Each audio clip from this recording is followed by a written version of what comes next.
Right this very second, billions of dollars in real estate data are just sitting online, completely free for you to access. You just have to know exactly where to look. Welcome to this explainer on how to become a digital detective and unlock Summit County property records.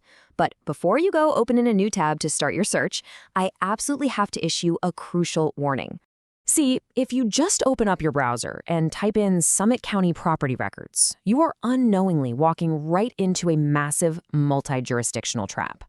It's honestly the most common mistake beginners make, and it will completely derail your real estate research before it even gets off the ground.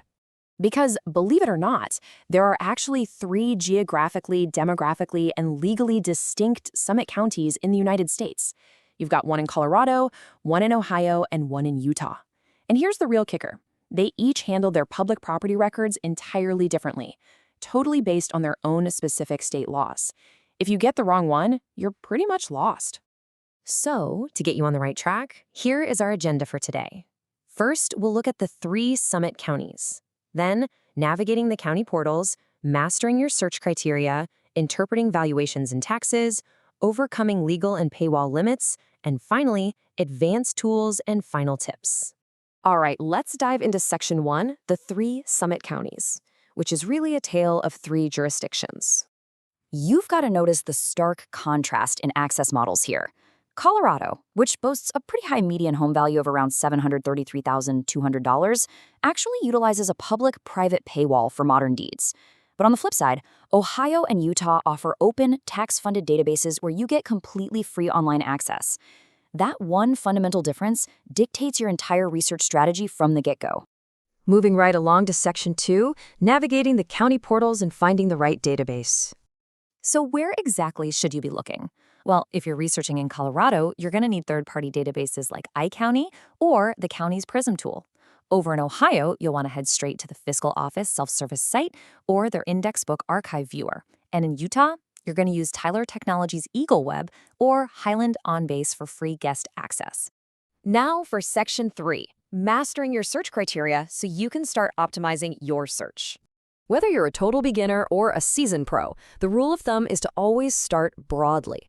Input the simple physical street address first. Your primary goal here is to locate the unique parcel identification number, which is sometimes called a schedule or account number. Once you have that golden number, it's super easy to refine your search to find the owner's name, the subdivision, or a highly specific legal description. But you really have to watch out for system formatting quirks because they will absolutely stop your search dead in its tracks. For instance, in Utah's Eagle Web, searching by book and page requires a very specific 4-digit dash format, like 0400-0050.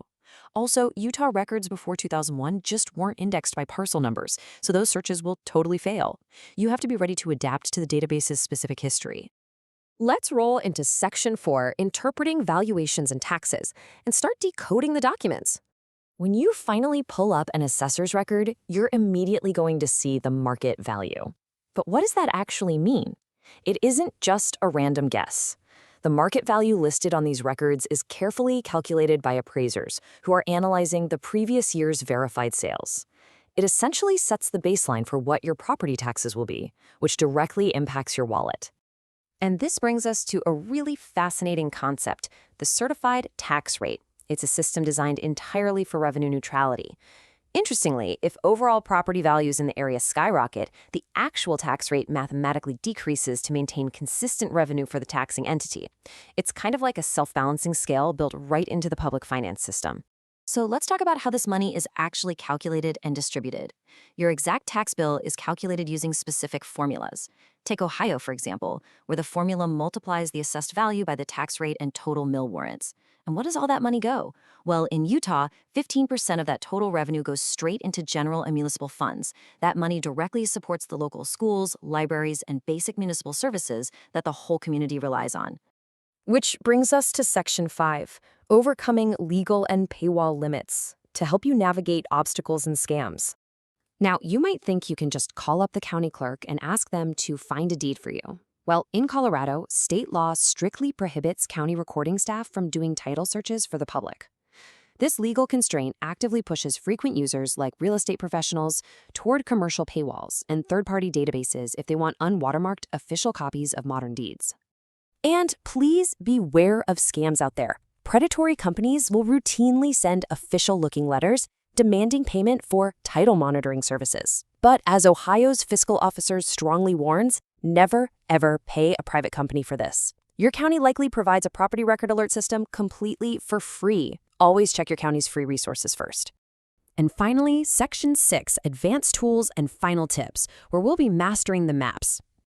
To truly master your property search like a geospatial analyst, you should definitely leverage the advanced mapping technology provided freely by these counties. Each jurisdiction offers incredibly powerful geographic information systems.